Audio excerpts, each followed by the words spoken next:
Soul Tribe family, it's your girl Soliel Lindsey, and you are back with another episode. Well, we are back with another episode of Soul Seek Conversations, our mental health podcast. If you don't know who I am the host of the podcast and also the owner of Soul Rise Essentials, where we offer mental health jewelry, apparel, accessories, and this podcast for resilient humans on the grow. I am super excited to have Jasmine Blooms join us today as a thriver in the Soul Sea. Hey, Leela girl. What's up, Keisha? Just wanted to thank y'all in advance if you're watching the replay for dropping by. If you are here, leave us some sunshine emojis in the comments. If this is your first time here, again, this podcast, Soul Seek Conversations, is a mental health podcast, and it exists to share stories of resilience, to create global community, and for you to discover new ways to thrive via the brave voices of others. I am so excited to bring you this month's episode. And before I say anything else, baby, happy Juneteenth to all my Black, beautiful, powerful,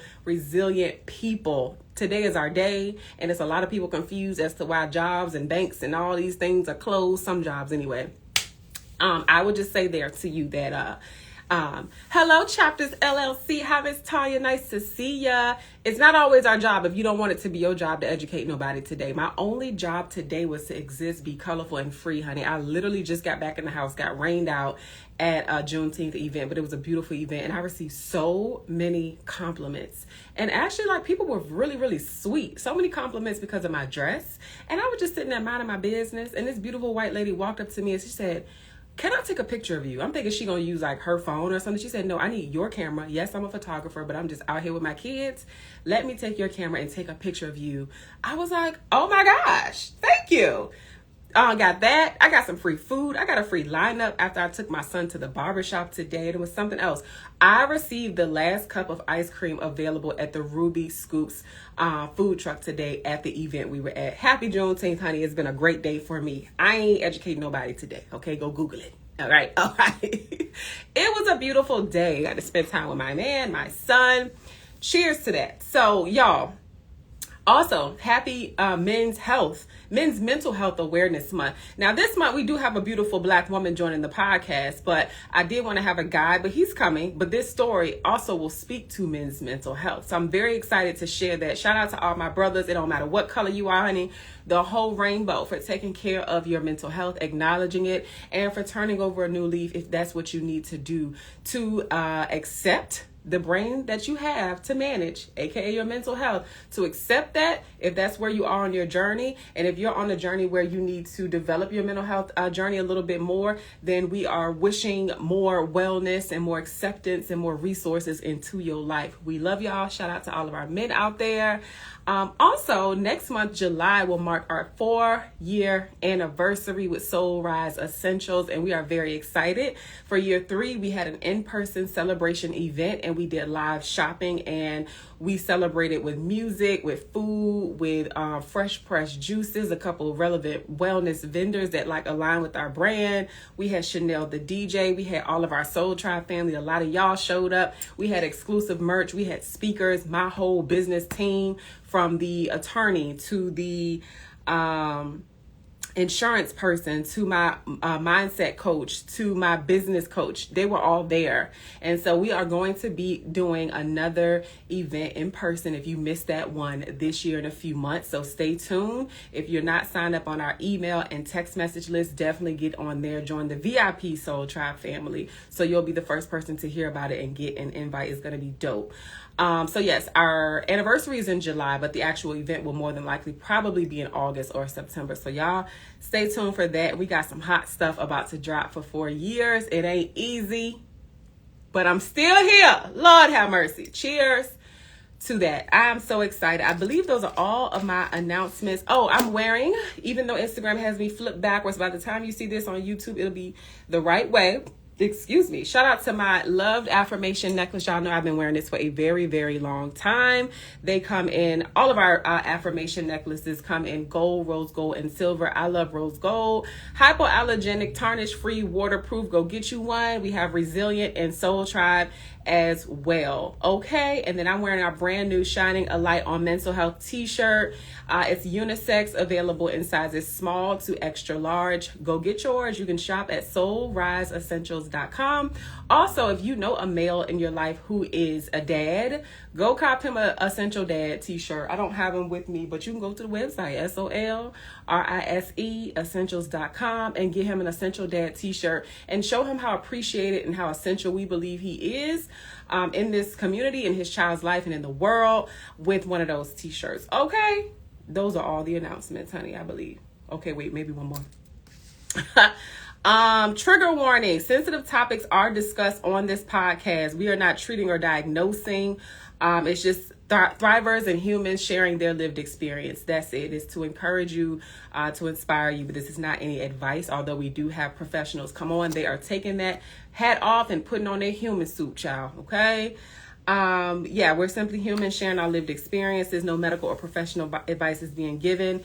You can find this and all episodes on YouTube just by typing in Soul Rise Essentials or Soul Seat Conversations. That's SOL, seat like you're sitting in a seat, conversations with an S. If you have a personal story, mental health story, mental wellness story, resilient story to share, you can email us at mystory@soulriseessentials.com.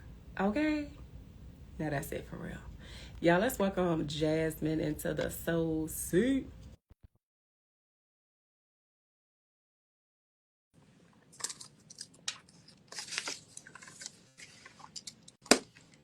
How's everybody feeling today?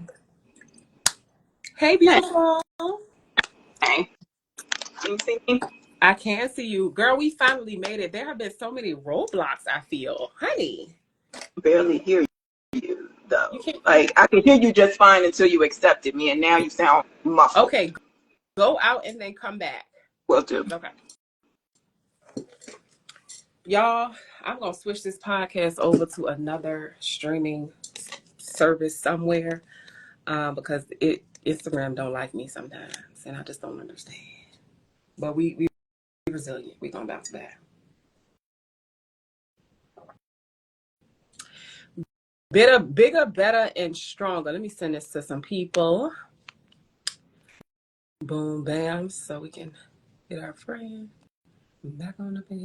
While we wait on her, we're going to send this to some folks. Boom, boom, boom.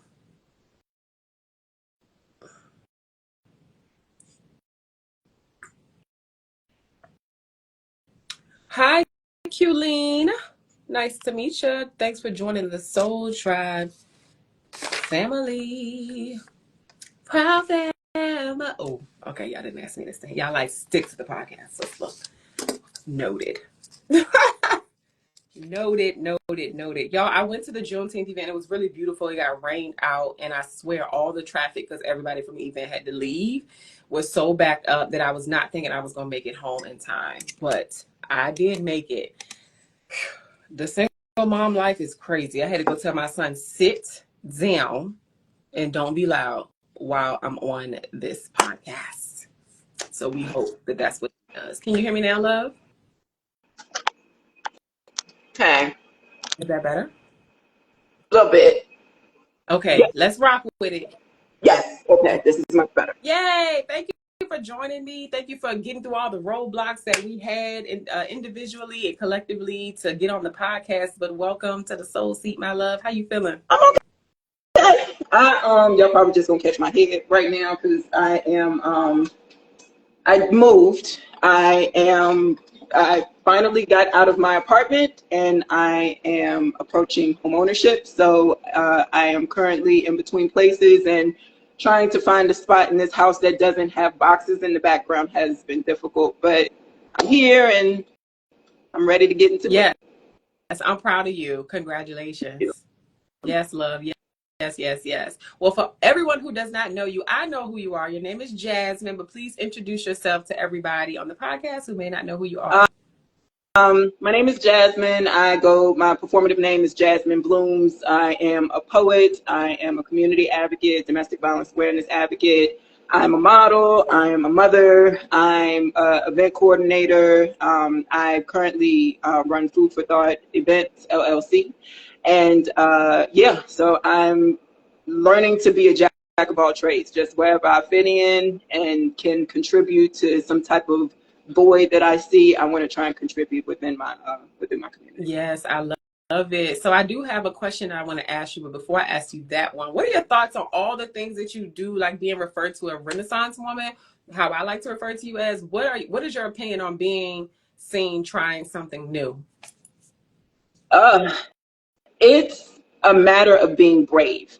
Anytime that I've tried something that I felt was new and uncomfortable, Mm-hmm. I've learned to lean into it, because in that uncomfort is growth.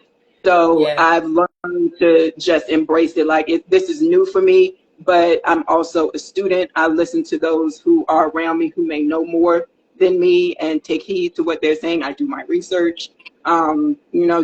Just really owning who I am and being confident enough in my abilities. So all of it is just bravery. I love that. I like to ask that question because that's something I've been pondering on recently, because I just started a new part-time job and it's very new to me in a sense. I won't say very new, but it's new to me in a sense. And I've been like dropping stuff and figuring things out. And I had to tell myself, girl, it is okay to be seen trying things, because a lot Yeah. of people know both of us for many different things, and to be stepping into something completely new that I'm like, ooh, I've been doing this, but not like for real with no real training. It could be embarrassing if I let it, but I just want to get your perspective on that, because you have a powerful story of transformation, and a lot of the things that you do now, maybe you weren't known for those things, right? You had to take a step into something new. So I just wanted to see what you felt about that. Yeah. Yeah, it took a matter of just having grace with myself and really getting to know myself. I was telling my mom, as I was moving out of the apartment, I've had problems after problems in that apartment, but as I was cleaning it up, I felt a bit sentimental because I knew the amount of growth I went through in that apartment. I know the transformation that I went through. I knew the place that I was in when I went into that apartment and where I am now coming out of it 6 years later. So yeah, just having grace with Yeah. yourself. And that's what we're going to talk about, a lot of the transformation that you've experienced over the last few years. Before we get there, since as you know, this is a mental health podcast, the first question that I like to ask is on a scale from 1 to 5, 1 being like the lowest, 5 being the highest. How is your mental health right now and in this moment? A 6. Are we off the charts, meaning like we doing really, really Uh, good? mm, That's great. it could be better. I think that I'm You said a trying. 5. It was a scale from 1 to 5. So Oh, you said sorry. 6. You said, I'm sorry. I heard 1 to 10. If we're saying 1 to 5, a 3. Like, I'm halfway there. I think I shared with you before we jumped on. I got stung by a bee yesterday, and I've never been stung before. And my grandmother had a history of being allergic to bees. And so she was clinically dead, and they brought her back. So considering that this is in my bloodline and I've never been stung before, I'm freaking out. I had already just left the emergency room with my son. I'm a single parent, so I'm handling work, child, and now I've been stung with a bee. Girl. And it was just a lot of things. So I would say a 3, Okay.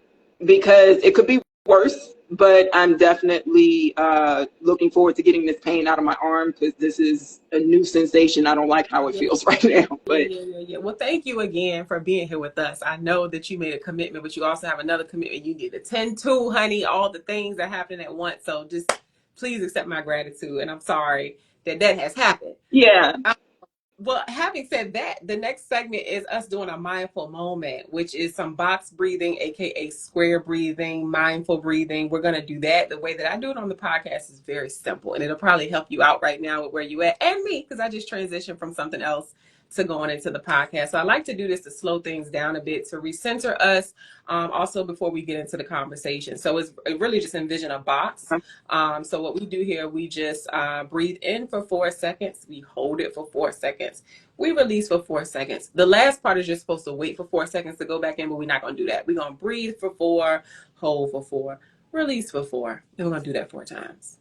Okay.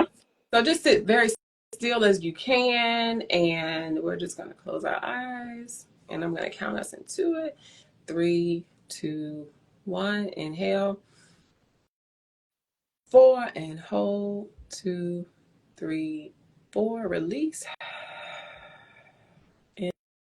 Inhale for 4 and hold. 2, 3, 4, release. Third one, inhale for 4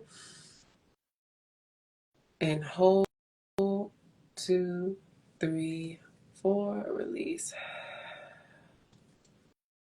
Last one, inhale, hold, and release. How you feel, honey?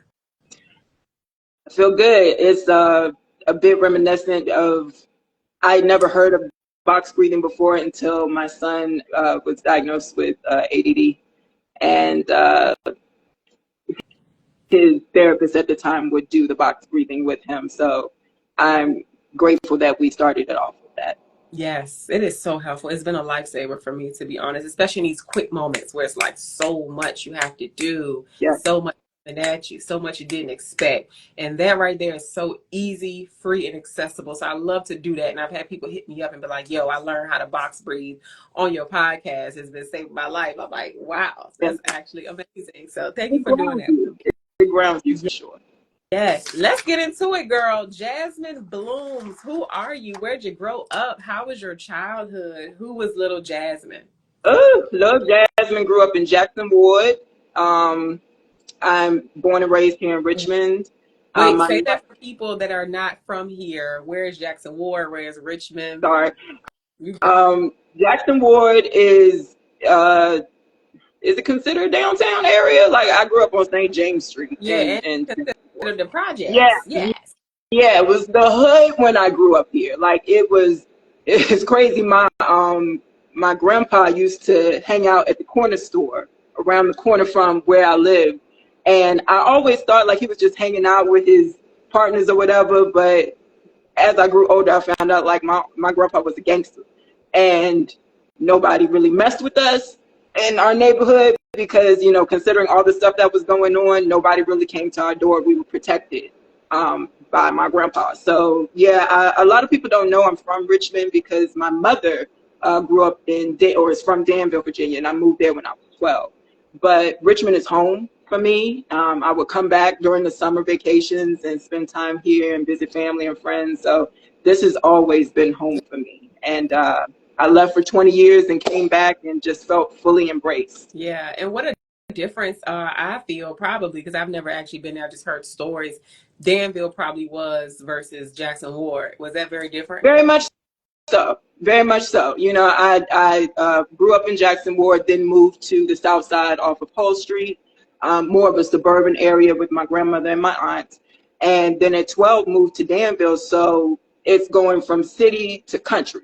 And it's, I mean, not, you know, tumbleweeds rolling, but definitely Southern accent, not a whole lot of city life, not a whole lot of going out and about. So I learned how to, as an only child, how to entertain myself. I learned how to chop wood and do drywall and lay concrete, and, you know, things like that for my family. And so I'm definitely a country girl at heart. And honestly, a lot of those things are probably going to come in handy now that you're a homeowner. Sure, absolutely. Yeah, I love that. Okay, so after, you know, growing up, teenage years, you spending some time in Danville, what brought you back to Richmond? So moved from, let me see, I was in Danville from 12 to 24, and then I went to college in Norfolk at ODU. And the day I graduated was the day I met my son's father. And we hit it off. I actually, of course, I graduated, so I moved back to Danville, but we exchanged numbers and stayed in contact. And he would do very charming things. He would come to Danville and visit me and surprise me and just sort of courting me in a way. So in I think, let me see, I'm trying to get the dates right. I think 2 years later, I got pregnant. No, a year later, I got pregnant with my son and made the move from Danville to Portsmouth with him. And just things changed during that. So where did you meet him? Like a restaurant after your graduation or something? Say again. Did you meet him at like a restaurant or something after It your was a graduation? club. It was, you go out, you're graduating, and then you go out with your friends. It was a club in Virginia Beach that's been shut down now. And he was attractive, he was charming, and we just exchanged numbers and just sort of hit it off from there. At first, it was just trying to be friends, but over time, he had called my friend, who knew my best friend, or found her on Instagram or something, and let her know that he wanted to come and surprise me. And we were at the movies, and I turned around and he's right there. So at the time, it seemed charming, but in hindsight, it was something else. Wow. Okay. So for those of y'all who don't know, if you're watching the replay, Jasmine is a survivor of domestic violence. And so she's bringing up her son's father, her ex, because that's kind of how this story plays out. He's involved in that. So we just kind of like to go back and backtrack a little bit. And it's really interesting, Jasmine, you're sharing like you were graduating from Old Dominion University, about to step into the next chapter of your life, but who knew that it would look the way that it ended up looking? What did you graduate for, or graduate? You know what I'm trying to say. What is your degree?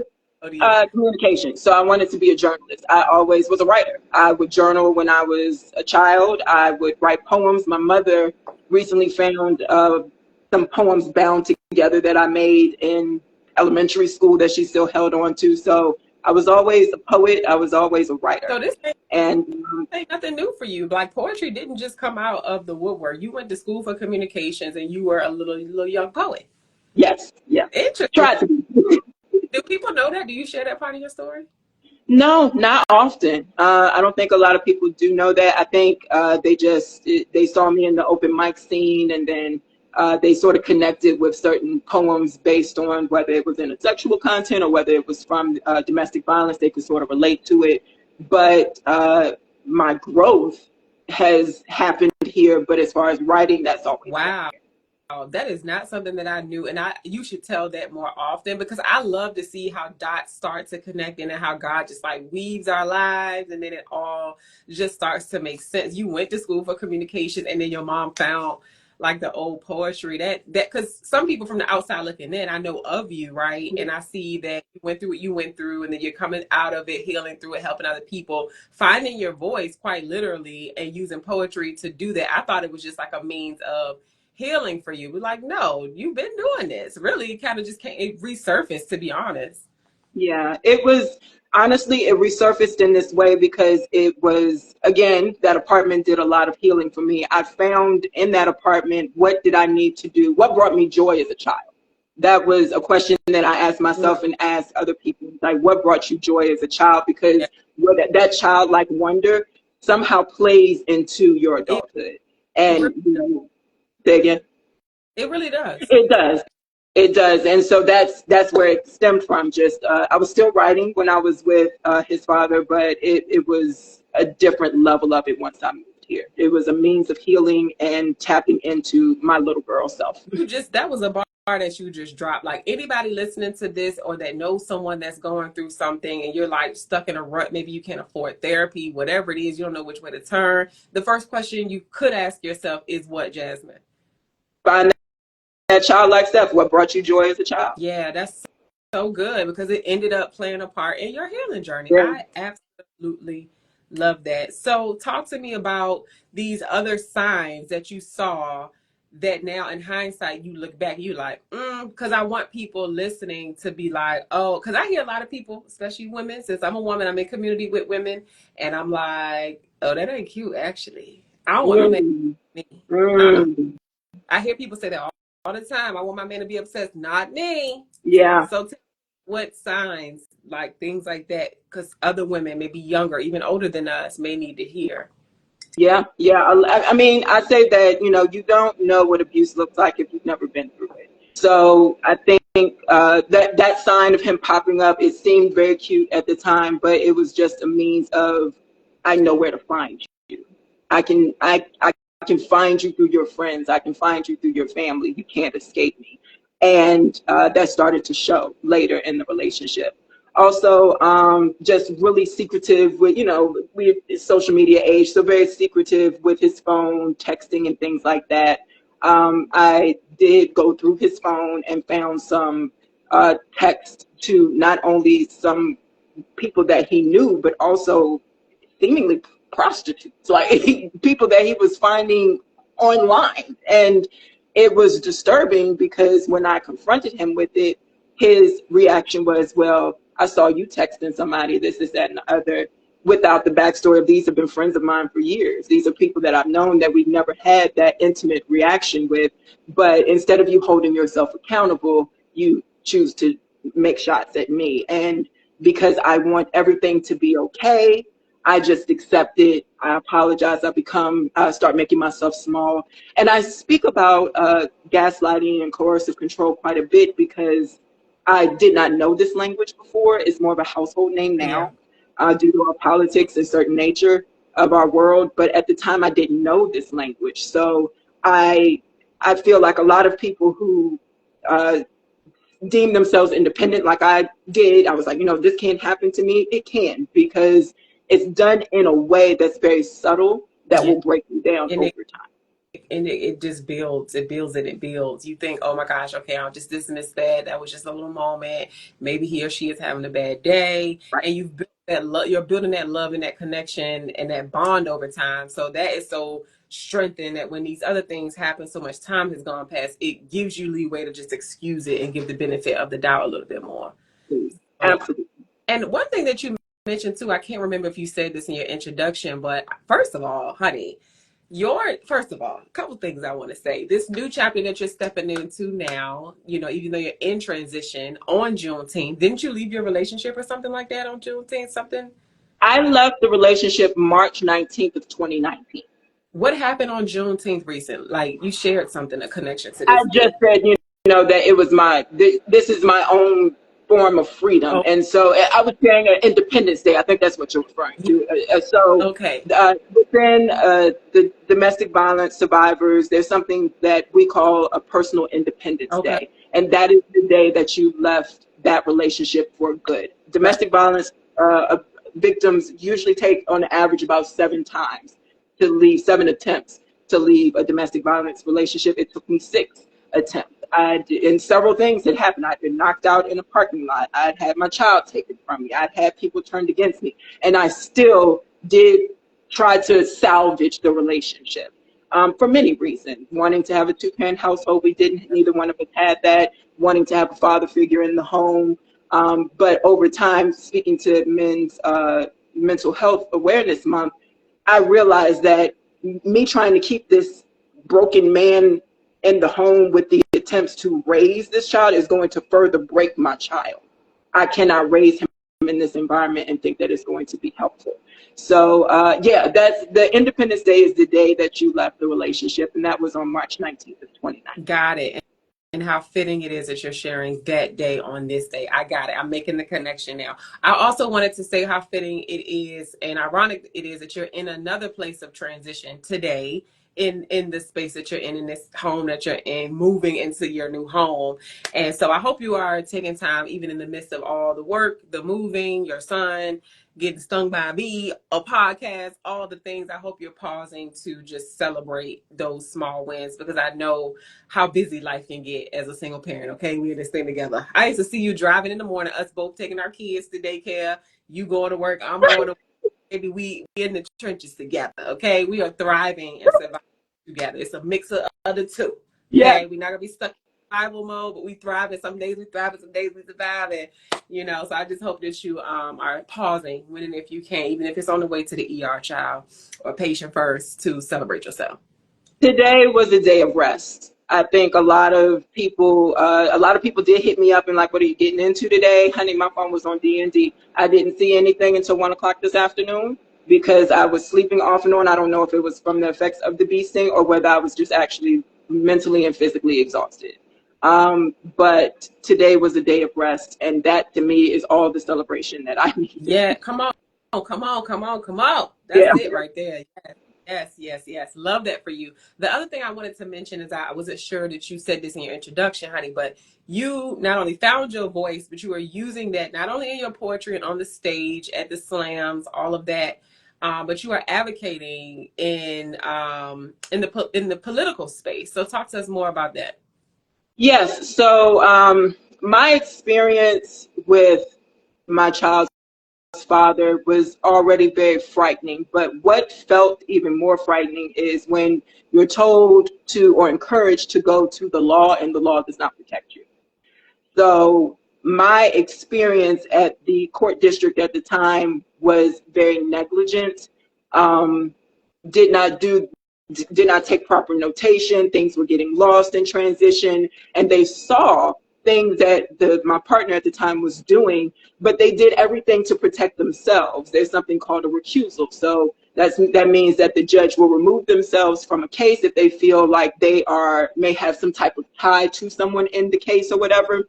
I had all three presiding judges in the court district that I was in at the time recuse themselves from the case, not because of anything that I had done, but because my partner had stalked them and made threats to the court clerks. And at the time, I don't know if you remember, a while back, there was a bomb threat at the Virginia Beach courts in, I think that was 2019. So they were treating it to that level. Like whatever he said, I still to this day don't know, but whatever he said to a court clerk was treated with the level of a bomb threat. And instead of having the proper court procedures take place, they just removed themselves from the case to protect themselves. So that was disturbing to me. And to be on this side of the bench and not feel protected after being encouraged to go here, I wanted to be like, all right, how does this work on your end of the bench? How can we get some things changed so that people like myself and others, men and women, feel protected? And I think that that particular court district just doesn't have the proper training. After doing this work for a while, I've been to many conferences and seen many people that come from all different districts, and the way that they handle things aren't the same as how it was handled there. So I feel like things should be more uniform, and the only way for it to be more uniform is for the laws to change. So that's bold enough to speak up, because so many people feel helpless and hopeless and like their voices don't matter. Those people got a job to do just like we got a job to do. And so if you feel affected by something so much in your life, you got to get off the internet talking about it. You have to go knock on these people's doors, call their offices, follow up with them, go to the public meetings and have your voice and your story heard.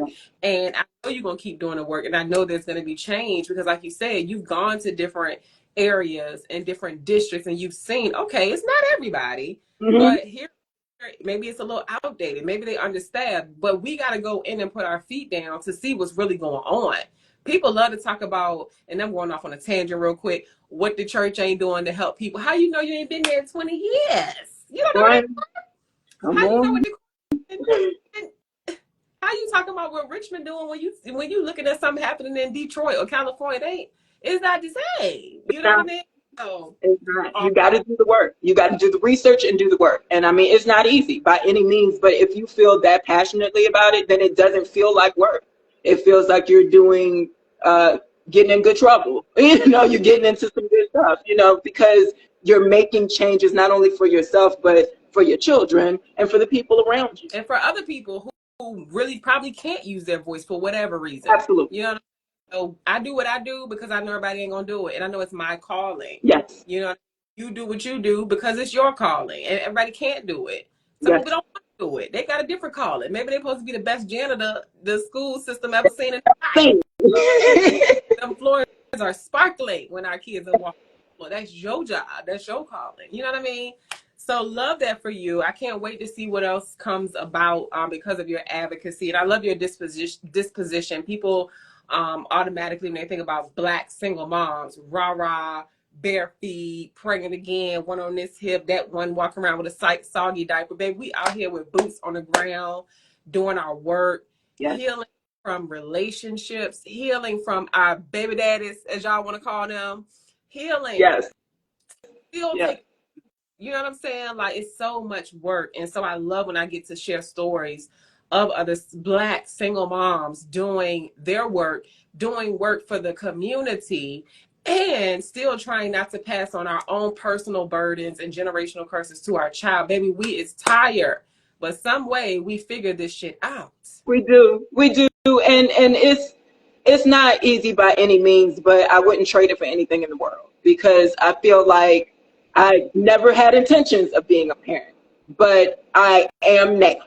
And, and since we're here, We I gonna do it. cannot bring you up in trauma. I cannot bring you up thinking that this is normal. I don't always get it right. And that is a matter of having grace and forgiveness with myself, and also having conversations with my kid, because he's 9 now. So it's not like I'm talking to a baby. We have some real conversations, because this world isn't going to be as gentle. You know, we gotta keep it real with one another. So, and still leave it at a level that he understands at a 9-year-old mind. I can't Yeah. see what kind of men our boys will be, For because sure. there's like negativity spewed about, when you see my son and you see your son, they just have these bright, beautiful personalities. They're kind, they're respectful. And so when you talk about black boys, you ain't include my son in that, because we ain't doing that. Come on. Yes, ma'am. No, ma'am. Excuse me, please. Thank you. Ain't nobody perfect, but we teach the basics around here. Okay? Yeah. Love that. Yeah, absolutely. And I lost it, but I was gonna speak to that, because Aiden, the brightness, the light of our kids, I think is something that we can commend ourselves for. I must commend you for that, because you poured that light into your son. I went to Dogwood Dale last Friday. Somebody saw my son before they saw me. I've been out to Richmond night market. Somebody saw my son before they saw me. My son is now the popular one. Like, they know Jasmine Blooms as a performer, but hey, Aiden, how you doing? Like, everybody loves him, and it's because of the light that he is, and that is a testament to the parenting that our boys receive. Yes, we have to share these stories to change the narrative. And I ain't trying to change nobody's mind, baby. But if you happen to click on this and you see it, here's a different story. Absolutely. Other than what's told, right? And I want to speak to that light. Some days it feels like it be dark as hell, and it look like we got left. We pouring it into these babies. So him, no, that's me. Yeah, you know what I mean? Absolutely. Okay, back to your story, baby, because I was on the tangent. So talk to me about your overall relationship, because when people ask me about my previous relationship, I didn't go through like any physical abuse, but people are actually surprised to hear that I'm like, our relationship was actually cool. It wasn't until the baby got here he started acting crazy. So about your relationship, was it always the way that it ended up? In the beginning, as I said, it was a lot of courting. It was a lot of, let me show you I can be here for you. I'm not used to having healthy relationships, so I felt like at a moment he was a protector. He knew martial arts, and he would provide and all of these things. And we had our moments where we were off, may have a little debate, but it was only until the child came into the picture and it really changed. My child came into the picture, and we chose to move in with one another in the 757 area. And first week, it was an argument, something about him being sick and him not wanting to take him, and I wanted to take him. So that became, just something small, but now it's become an argument. And then these arguments are getting increasingly worse. And it became a cycle. It was, we're good, and then things build, and then we blow up. And then I'm coming to you or he would come to me, I'm sorry, let me fix it, let me give you gifts, let me shower you with things. And then we're honeymoon phase, everything's good, until it's back to that cycle again. And it was to a point where I felt like, well, this is normal. This is what love is supposed to be, right? It was not. It got to a point where the child is seeing things and hearing things. It started with the emotional abuse that evolved into the physical abuse. When I was in it, like I said, I'd never heard the term gaslighting before, but it was quite a bit of that. It's a form of psychological manipulation, and it's meant to honestly just break you down over time, to make one question their reality, one question their reasoning. And that's ultimately what happened with us. We would break apart. I had moved into an apartment of my own. He had got moved in with a cousin, and while we were separate, he was doing everything he could to get back in my good graces, just to get back in the house. And he wanted to get back in the house, not for the love, but for the control. He wanted to control me. He wanted to control the child. And once I let him back in, he would do things like leave with the child without letting me know where they're going. He had isolated me from family and friends and made it seem like I was the problem and he was the victim. And it became scary until, well, I would get to points where I was ready to leave. And then once he saw how adamant I was on leaving, that's when things got scary, because he's going to do whatever he can to pull me back in. And if he couldn't do it with showering me with things, he was going to do it with control. And that's when it became a bit insidious, to be honest. It became very scary. I would see parts of him that were unbelievable. There was one point where I was in the shelter. I'd left. He would not leave my apartment. So I cut the lights off. I was able to get out of the lease with my apartment due to VAWA. And when you have a protective order and somebody is in the house causing you issues or abusing you, you're able to be released from the lease with no issues. So I was able to get out of the lease. I cut the lights off in the apartment and everything. And he stayed there squatting in the apartment, no electricity, no lights, no nothing. When I went by the apartment when he wasn't there to grab some of my clothes, I saw that there was food in a bucket and ice in it. There were candles that had been lit. He was squatting on the. I was like, you're literally squatting in my apartment, and I have a legal order on you to get out. So stalking, going to the daycare and trying to follow me to wherever we're at to see where I was. He actually found me at one of the domestic violence shelters, and I had to be moved. So things of that sort just got increasingly scary. There was a situation where I was, my mail was going to a P.O. box. I saw there was a warrant for me. I went to the police office to get the subpoena for court, and come to find out it was a subpoena for identity theft. And what had happened is he had bought things under our Amazon account we shared together, getting Pampers and things. He had bought things on his card, claimed that I did it.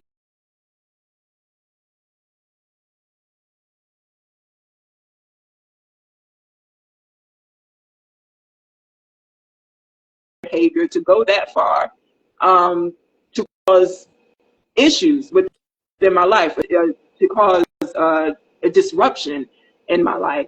And with this, it made it hard to stay away, I think, at times, because I'm like, if I go back to him, maybe he'll leave me alone. But I also knew if I go back, I'm not safe. So what do I do? And being in that space sort of made me lose it. It was hard trying to hold it together, still raise a child, still go to work. They don't know what's going on. I done got dressed in the car and went to work, like, because I'm scared to go home. It was a lot that was happening during that time, and it evolved to physical. There was an incident where I was at Danville Fashion Week. It was the last run or walkthrough before the show. We were on our way back to 757, and he started yelling at me in the car. He's driving my car. He's got the car running, so I reach over to cut the car off. And as I pull my hand back with my keys in my hand, he grabs them and then grabs me and tries to throw me out of my own car. Our 2-year-old son at the time was in the back seat, and he's seeing this. I'm screaming, I'm hollering. And that ended up in me being knocked out in the parking lot in the rain on the side of the highway. And it was when I came to, it was raining on me. And there were 2 people standing above me, and they said, we've got the ambulance on the way. And all I could say is, where's my baby? Where's my baby? Where's my child? And went back to him after that. You know, as I said, it takes several times to leave, because I thought all these apologies, and maybe he didn't mean it, and maybe it didn't happen the way I thought because he told me I tripped and that he really picked me up and slammed me. That form of gaslighting is real, because you start to question your reality. Yeah. Wow, girl, thank you for sharing that. I had no idea that that physical incident that you just shared happened right after Danville Fashion Week, which is kind of around when we met. Yeah, I Whoa. went to the show. It's crazy. If you see the pictures of it, everybody had a ponytail, but my ponytail was off to the side because there was a knot on my head. So I still did the show. I still walked it down, but then I'd been hurt maybe a week or two prior to it. Did you have any physical things on your face, or was it just that not? Not on my face, it was the knot on my head, and I remember when he slammed me down, this whole arm went numb. So I don't know whether maybe from him hitting my head and it's brain trauma and it just affected it that way, but I remember my vision being blurred and I thought that my arm was broken. So I remember yelling out, "You broke my arm, you broke my arm." And he picked up my arm like this, like nothing. He said, "Your arm isn't broken," and tossed it to the side, and he walked to my car and I blacked out. I don't remember anything else. So when I did come to, I thought they were gone. I thought he had pulled off with my baby. And the two people above me assured me that my child was fine. I'm glad those angels came to you because oh my gosh.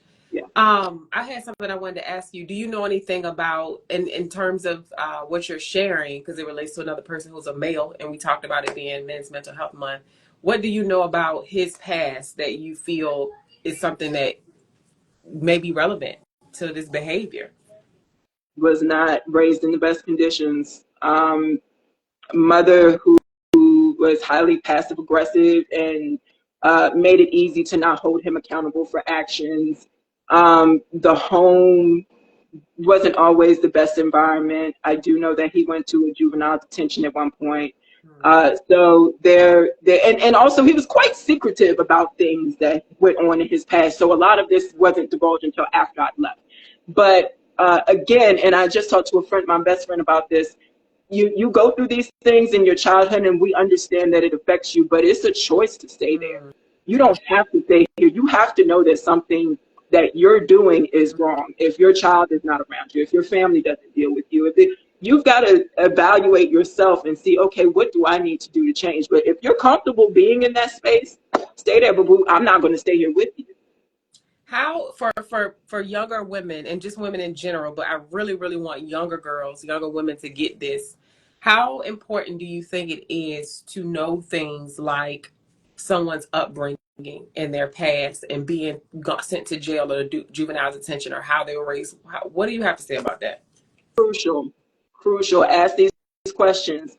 And the thing is, at our big age, like I know with us, there's communication is needed. And even with our younger ones, I think that we live in such a social media age that we depend on social media to give us the answers to whatever's going on. We can go on this page and look. No, have that conversation.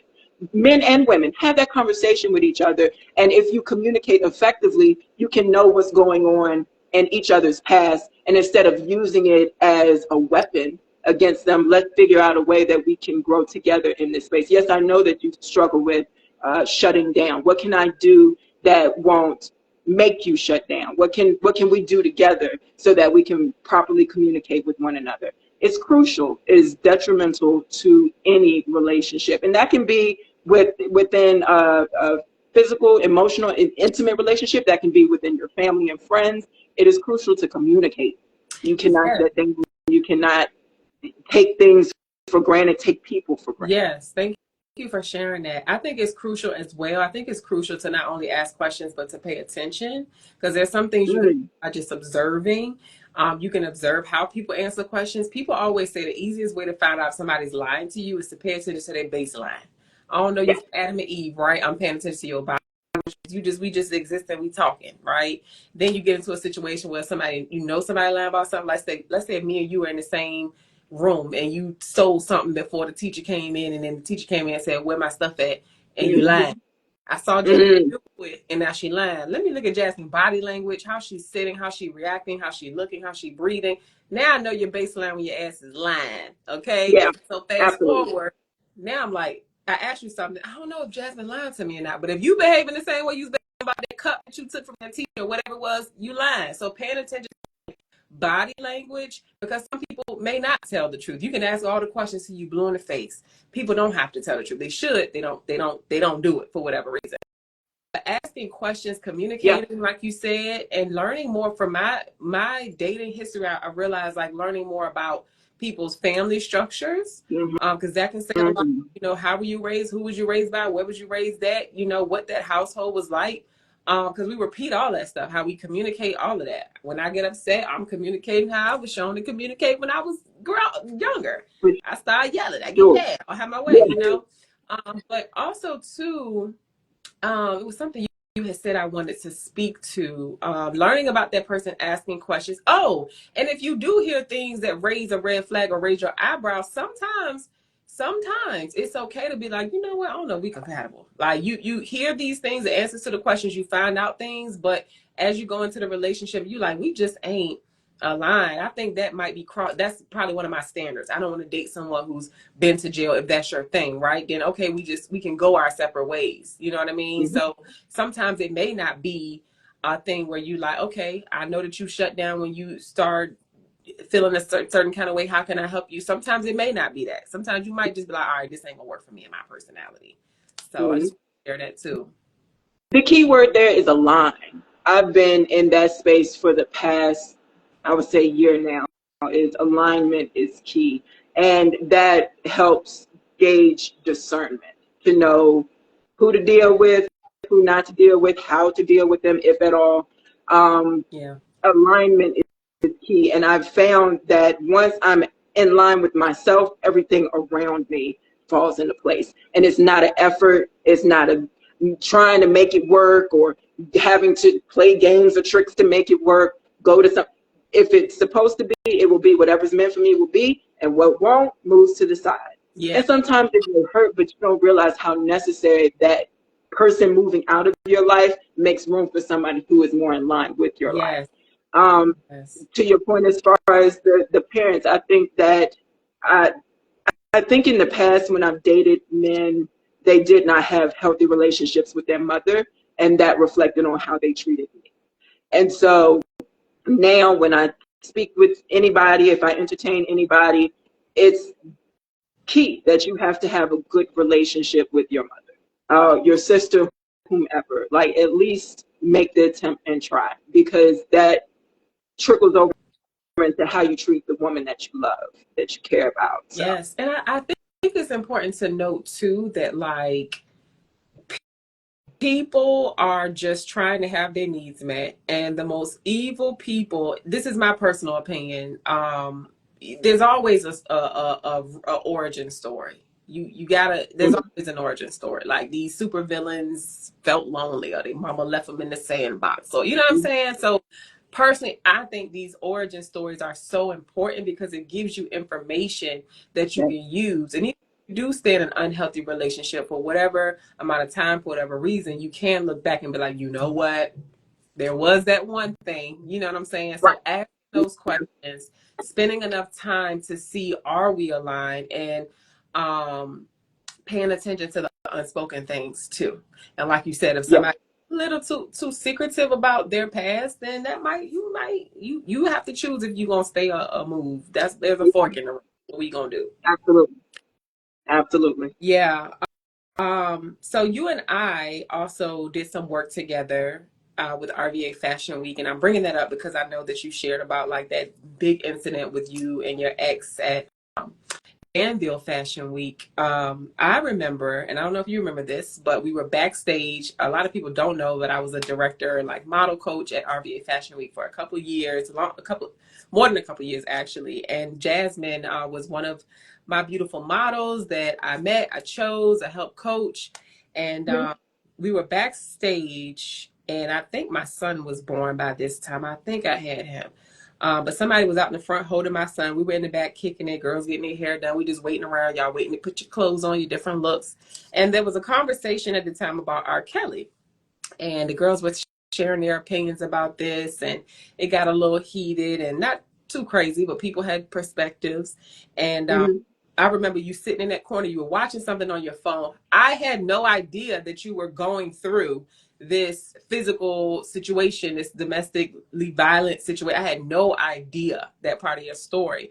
But your reaction to what these girls were saying makes so much sense to me. And I just have to say, I'm gonna tell you what it was in a second, but I just have to say how gracious, how proud of you and how gracious you were with your response, because going through what you were going through at that time and being in the thick of it, you could have blew up and really very triggered by what was said, all the things they said. But I just remember your reaction was like coming from the viewpoint of somebody who had actually been through some physical shit with somebody. And I remember just like whatever I said, because I'm hearing everything, I just was like trying to like, baby, we here for fashion, because this could get real deep. You know what I'm saying? I didn't say that to y'all. I interjected, and the conversation just kind of dissipated a little bit. Yeah. But as you know, I'm not having these conversations, right? But I'm like, we had this fashion show. You know what I'm saying? And I also didn't want, my job as a model director, I didn't want people to be up in there fighting. You know what I'm saying? But Absolutely. I remember you saying something to them, and they really stopped talking, but I said something to be like, all right, we need to just, you know what I'm saying? Yeah. I don't remember exactly what they were saying. I just remember you saying something to give them a different perspective about their perspective, having been someone who literally was going through something with an abuser at that time. And you were so gracious about what you said. You sitting in that chair, had your phone, you was watching something. And I said, oh. And I didn't know why you reacted like that, but now I know your story. I'm like, okay, you did your big one, because you could have really blown up because you was in the thick of what you was going through, now that I know what I know. So you already been using your voice. So just keep using your voice and speaking out. But I do remember that. But like I said, I had no idea that's what you were going through. The fact that you remember that is crazy, because I do not. I don't remember that at all. What I remember, you did have your son at the time, because one thing I was admiring about you, I was like, this honey is out here running things with a baby hanging from her front. Like, she just had him strapped in. He sleep. You running things. Like, I was like, okay. Like, I love to see it. And that was what I needed to see at that time, because I was broken down so much. So this whole community, for real, Richmond as a whole has really shown me what I'm made of, because I have all of these wonderful Black men and women that lead by example. The thing I remember about Richmond Fashion Week is that I came to the model call with my son, and I remember that there was a picture. You know how they take pictures of people in the line. And there was a picture of me in the line, and I'm standing there like with my hip out and posed, and my son is looking around. And I remember doing my walk, and I wasn't sure if it was you or someone else. I think it was you. You were like, it was you, because you were like, I get it, because you're a mom and a single parent, but you can't bring your child to the model calls, like because he's younger, don't know what he's going to do. And I understood that, but I felt I needed to do this because I knew what modeling did for my confidence. And I was taking a leap. I just moved back here, so I hadn't really built a rapport with Aiden's aunt and uncle on his father's side. They've been a tremendous help in just raising him and keeping me and my son safe. My mother wasn't here at the time. She's here. And my dad, he was always working. So I was like, I'm going to go. I'm going to do it. Even if I don't get in, I do want to try it. So the fact that I got in and I had my baby on my hip to do it, and I was showing him mommy is putting herself out there and trying her best to get back to the things that bring her joy. Going back to that, I've been modeling since high school. Yeah. And it started off with just taking pictures in the park, but it's evolved over time. It's evolved to runway. It's evolved to all these other things. And I know what it did for me. So I just wanted to get back to that. It was an attempt to get back to myself. So it's interesting that you bring that up with the R. Kelly thing, especially at the time. During that time, it was such a big thing. The trial was going on. And my goal is to always give other people a different perspective. Because, as I said before, if you haven't been through abuse, you don't know. It's not just a black eye. It's not just a bruised lip. It shows up in so many ways. And so you have to educate yourself on that. And if you don't know, that's fine. I'm going to give you, we're going to have grace, and we're going to have a conversation about it so that we can both further understand one another. That's the only way that we're going to make change. Absolutely. And thank you for sharing that, because I actually do remember saying that to you now that you bring it up. And I was very heavily involved in all the model stuff. That was my job. and we put pictures up and names up. I chose you. Like, I was Yes, the you did. nobody saying yes if I didn't say yes, because that was my job to choose y'all. I'm like, okay, who would look good with this? This is da. So even though you were brave enough to bring your son, and even though I had to say something to you about it, I realized when he was there, he didn't make a peep. He was not running off. Mine would have been running around the place, and he was only less than one at the time. The little boy He now, was. oh, that boy be all over the place. I don't remember Aiden being like that. And I talked to you about it. You were gracious about it. Gracious is the word that's gonna keep coming up. Yes, And I still chose you. And I had yes, no you did. idea what was going on in your life. So I'm glad that I was able to be a positive in that story, because it could have went another way. I'm like, damn, like, you telling me this now? You ain't even get in the show. You know what I'm saying? But it wasn't. So, No. Even if I didn't, it would have been fine, because the simple fact that I felt like I was seen. mm-hmm. That part, I felt really seen as your mother. You got your kid, and I knew that you had a kid at the time anyway, from, I guess, social media. But I also knew how you were holding. We can curse, right? Yeah.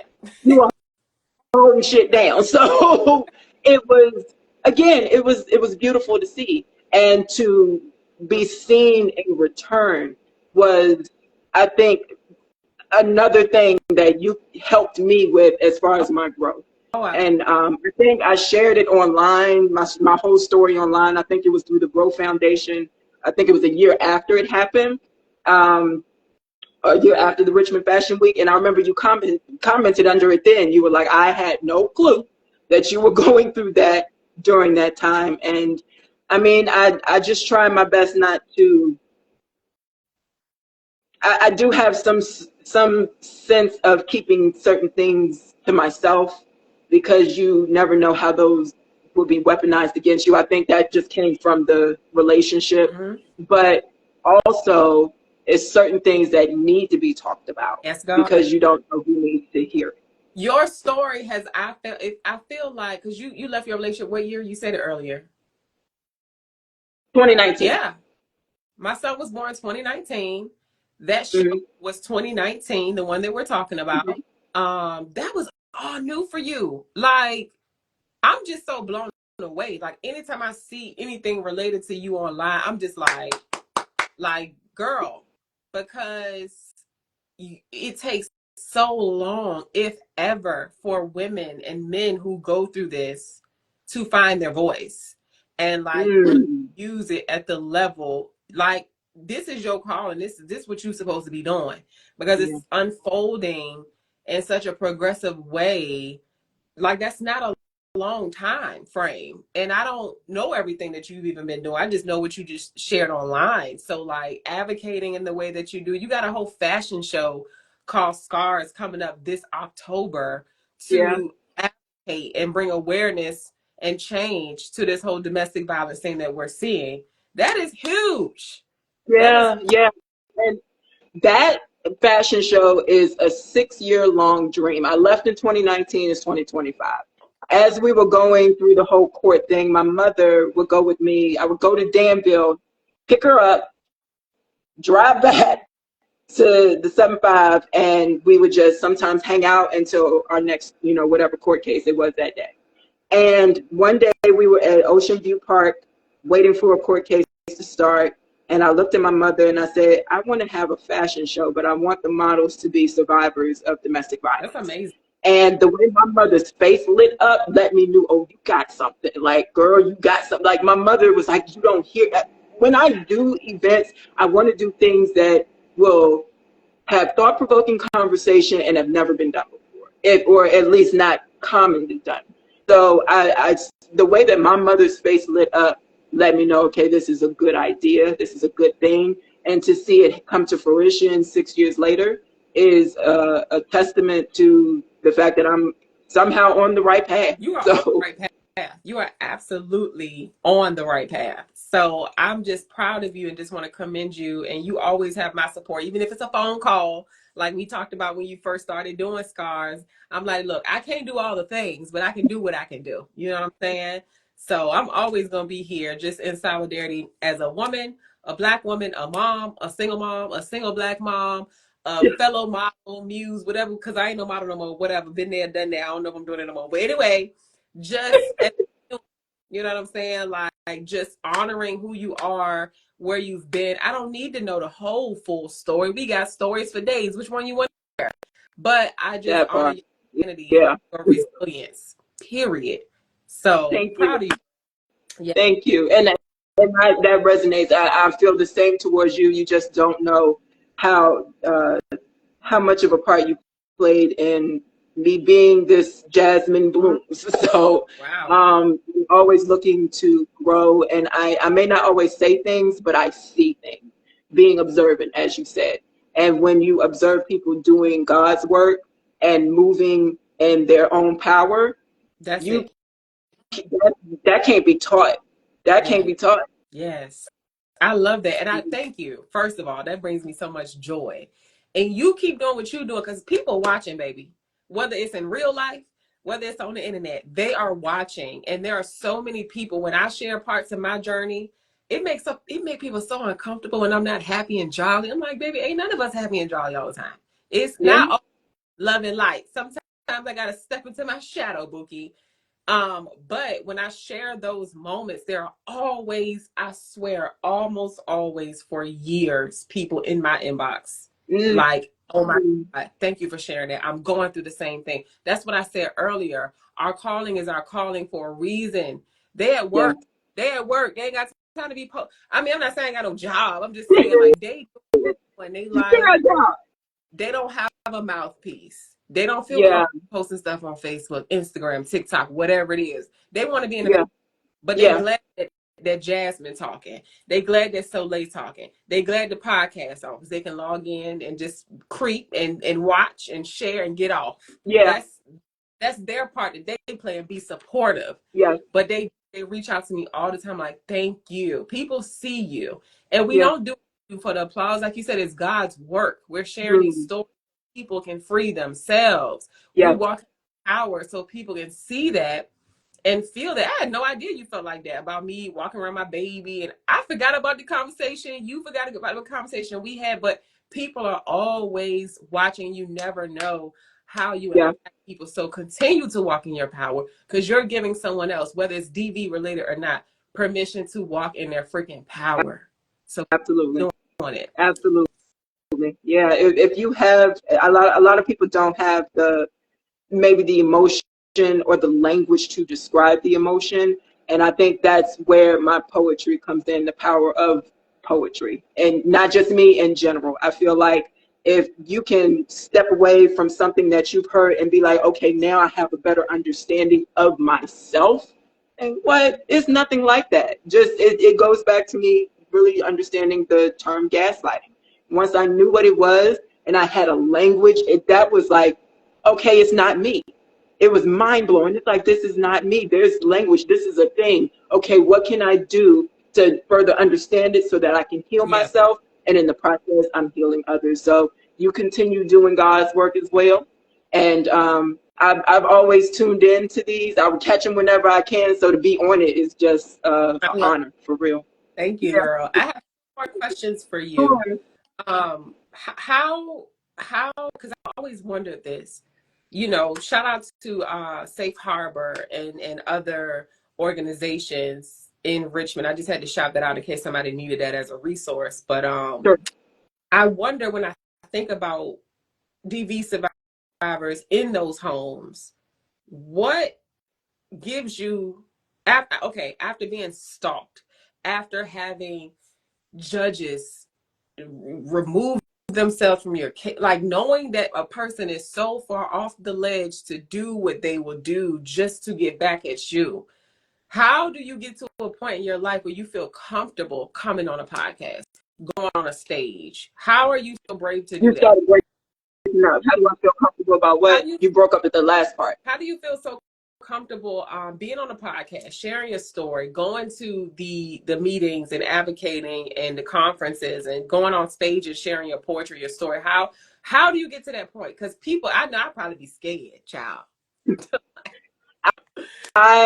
open mics, the open mics. When I moved back here, not only did I do Richmond Fashion Week, I've been asked to be a host at Open All That Soul at Sunday Service Soul Food. RIP to them, because I mean that was where I honestly got my start putting it out on stage. It was the people I was surrounded with. We started together with Chef Charles and Shayla Soul.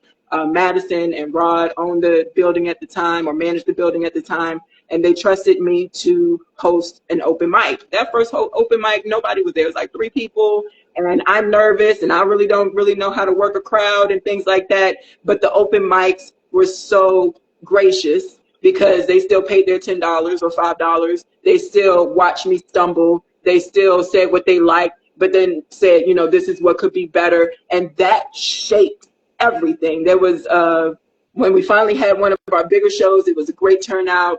Chef Charles, he said, how am I supposed to introduce you on stage? And I said, well, just do Jasmine blooms. Jasmine is a flower, blooms, it blooms, and that, it was just as simple as that. It wasn't a lot of thought put into it, but it was meant, because the work I do now, it ties into that, the blooming, the growing, the stumbling, and it's okay to make these mistakes. So I think it was the open mics. It was the open mics that shaped me. I had never really done that before. I did it a little bit in college. I hosted an open mic, but it was just to raise money for the NAACP. I was a treasurer at the time. But it was the open mics here that shaped me, going to Verses, going to any of the poets that may have something going on, and trusting me to try some new things, leap, do it scared. Because in that, when you mess up, you know what to fix and how to do it better. Observing. I'm always a student of poetry, so it was always me watching people, and then that led to me being on the board of the Action Alliance, the Virginia Domestic Violence and Sexual Assault Action Alliance. And I've been with them, I think, maybe 2 or 3 years now. And that opportunity has led me into the political stream. How can we change laws? Who do we need to talk to? How can we get in these conferences in front of judges and lawyers and advocates and attorneys? What can we do? And it gave me space to feel like it's okay to share your story, and you're safe here. Mm-hmm. You're safe here. So I think that's so beautiful. I wanted to also ask you about like the safety component of it. Like, is your ex, is he in jail? What he at? Like, how do you feel so safe? And if you don't want to talk about that, then I respect it. No, it's fine. I feel it was a point where I didn't. It was a point where it's like everything was me looking over my shoulder, scared because I did not have the proper protection from the law. And so it was once I got here where I'm performing at the open mic, and I may have had a concern that he may find me here. Okay, we got you. What you need from us? Like, I felt protected by my community as well. And then being here in a different court district, and having the judge not going before different judges each court case. It's the same judge each time. This judge make notes. This judge is doing his job, so that whatever he says, whether he makes it seem like I'm the problem or not, the judge can actually see him for who he really is, because there's notes, there's facts. Also, I've always been a writer. So even as I was going through the abuse, I was writing and documenting everything: badge numbers, court cases, times, text messages. So I have a 5-subject notebook full of notes, and a 3-subject notebook that's almost filled with notes. So a lot of people tell me I should write a book. Honey, I already got it, because everything that happened is in these notebooks. And I feel like, and I say that to anybody else who may be going through this, because if nothing else, notate. That is going to be your saving grace whenever going through something with the courts. They want to see documents. They want to see proof. So he is not in jail. I said not just words, proof and patterns. Proof and patterns. Yeah, amen. No emotion. Facts. Yeah. Proof. Yeah. What you say. Period. Absolutely. So no, he is not in jail, even though the things that have happened he should be. But it was the open mics. It was the fact that his own aunt and uncle here in Richmond protected us and made sure that we were surrounded. It was the courts actually doing their job. I didn't feel like I had to look over my shoulder like I did in the previous court district. And it took time. It took working on myself to trust that I am protected. And that's ultimately led to this sense of self, I guess, that I have now. I'm proud of you, girl. Thank you for sharing that. Thank you. Else that you would like to share before my last two closeouts? No, I think we touched on everything. You talked about the fashion show. We're having one at it's called Unmask the Night Survivors Gala. It's through a nonprofit here, run by the beautiful Miss Sonia, called Scars. And this has been an opportunity. She just asked me what would I like to do after I left the poetry slam scene and wanted to try something different. She reached out to me and I said, this is something that I've had in mind to do for 6 years. And she was like, well, how would you like to collaborate on this? I've already got something going on this date, at this time, at the same location where we had the poetry slam. So I'm familiar with the area. And so, yeah, that's going to be on October 18th. And it's from 6 to 10. And there's going to be a silent auction. There's going to be a keynote speaker. There's going to be you dress your best and dancing and music. And then there's going to be the fashion show that I have curated. Come on, girl. Y'all be there. Put your Sunday's best on. No, don't. Put your best on. Cause don't come Put your best on. I remember that line from the first play Tyler Perry. I'm from Augusta, Georgia, so I thought it was so funny. She said, walking over here looking like Augusta. You from Augusta, Georgia. Bring style with it, okay? One of my closest friends, she would watch them plays. I would come here to visit. I was living in Gambia, but I would come here to visit. We lived laying across the couch, and I'm like, what the hell are we looking at? Those were the days, honey. The bootleg Tyler Perry plays were the days, honey. Yes. Okay, how can we hear you like on the mic? If people were like, what this girl do poetry? Let me see some. I have a few things coming up. I'm going, what's today? It's June. So July, I will be in DC at the National Mall. I've been asked to participate as a poet in DMV Made. It's a wellness expo that they're having at the National Mall. I believe that's from 12 to 5 on July 26th. And then in August, and I feel so crazy because I cannot remember the date, but I'll be sharing the flyer on my page. In August, I will be at Wild at Heart. This one is going to be at Gallery 5. And that's usually in the evening. So I'm guessing that's about 7 or 8. I feel bad because I can't remember the time or the date right now. Tell them how to follow you so they can see it on your page. Yeah. Jasmine Blooms __ JASMINE BLOOMS 2 underscores. And you can also follow Food, the number 4, Thought Events. Food for Thought .events.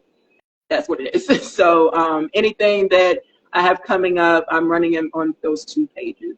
I love it, honey. Last question. What do you do? And when I ask you that, I mean, how are you finding joy? How do you take care of your mental health? How do you balance it all? What do you do?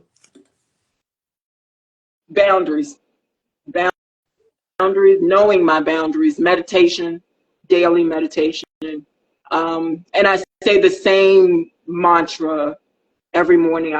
I find gratitude. Shay, I think we talked about Shay. It was a situation where I shared with her what I was going through, and she advised me to meditate and show gratitude for everything.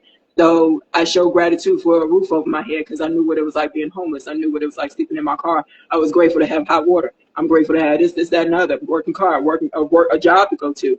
And then from there, I pray for grounding. I pray for clarity, and I pray for peace and joy and protection over my son, me and my son.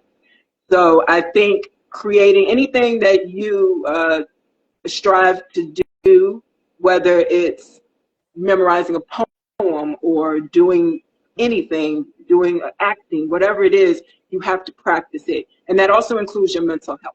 So it was a matter of me, even on my worst days, even if I didn't feel like getting up, I'm setting that alarm at 6 a.m. I'm going to roll my mat out. I'm going to meditate, and I'm going to show gratitude for what I have and pray that I can still hold on to my sanity, my sense of self in order to move through the world. And over time, it's helped me handle situations better. So even if I'm having a bad day, that's okay.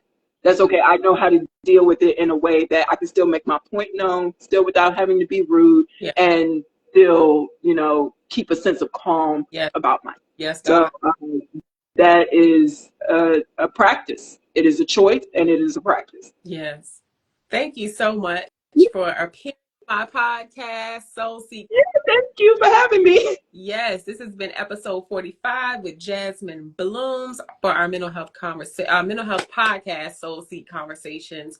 I know you got to go. Jessie, thank you so much for being here and embracing and empowering and just loving on Jasmine. Jessie is one of my high school friends. Thank you for being here, my love. I know you have to go to the ER, going to see about that, and we're going to pray for healing and a speedy recovery. Love you much. And Love you. Keep me updated on how things go at the ER. I will. Thank you so much for this opportunity. It means a lot. You're welcome. Yeah. Yes. All right, y'all. That's been episode. You can just hit that little button. Yep, there she goes. She got it. She good. This has been episode 45, y'all. So good. Thank you for being live with us, and for everybody watching the replay. Don't forget to put some sunshine emojis down in the comments. Y'all, this podcast just gets better and better. I'm just saying, I only do it once a month because that's all I got time for. Y'all heard us talk about being single mamas, but it'd be good when we come on here. Okay. I will see y'all next month for episode 46. Shout out to the Soul Tribe family. I see y'all. I see you, Barrington. I see you. If you made it to the end, I think I said just leave some sunshine emojis. And if you're watching the replay, hashtag replay. I see your sunshine, B. Thank you so much. Remember to shine your light. Thank you, Jess. I love you, girl. Remember to mind your mind and shine your light. I will see y'all next month. Happy Men's Mental Health Awareness Month. Men, we love y'all. Continue to take care of your mental health. Acknowledge it. I always say, if you ever see me speak publicly, if you need a speaker, go to booksoleil.com. I always say, if you have a brain, then you have mental health to manage. Mind your mind, shine your light. Peace, y'all. I'll see y'all in the next episode.